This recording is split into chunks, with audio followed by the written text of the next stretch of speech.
Hello viewers, నేను doctor Sumeena Reddy, gynaecologist and fertility specialist, Fertilika IVF, Hyderabad. Next, endometrial cancer అంటే గర్భసంచికి లోపలి పొరకు వచ్చే క్యాన్సర్ని ఎండోమెట్రియల్ క్యాన్సర్ అంటాము.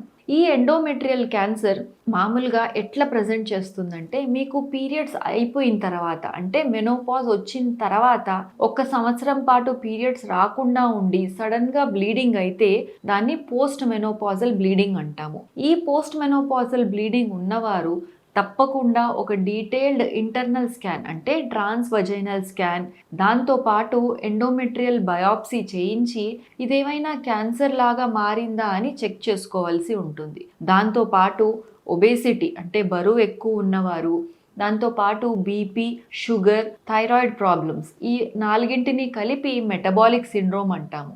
ఒబేసిటీ, బీపీ, షుగర్ అండ్ వేరే మెటబాలిక్ థైరాయిడ్ ప్రాబ్లమ్స్ కానివ్వండి, ఇవన్నీ ఉన్నవారు వీరు కూడా ఎండోమెట్రియల్ క్యాన్సర్ రిస్క్ ఎక్కువ ఉంటుంది వీళ్ళలో. ఇటువంటి వారు 40-45 ఇయర్స్ తర్వాత ప్రతి సంవత్సరం ఒకసారి స్కానింగ్ చేయించుకొని గర్భసంచి లోపలి పొర మందం ఎట్లా ఉంది, ఒకవేళ మందం ఎక్కువ ఉంటే ఒక బయాప్సీ, ఎండోమెట్రియల్ బయాప్సీ చేయించి లోపల ఏదైనా అబ్నార్మల్ సెల్స్ ఉన్నాయా, అవి క్యాన్సర్ కింద మారే అవకాశం ఉందా అని చెక్ చేయించుకోవడం ఇంపార్టెంట్. దాంతోపాటు పోస్ట్ మెనోపాజల్ బ్లీడింగ్ ఉన్నవారు కూడా ఎండోమెట్రియల్ బయాప్సీకి వెళ్ళాలి.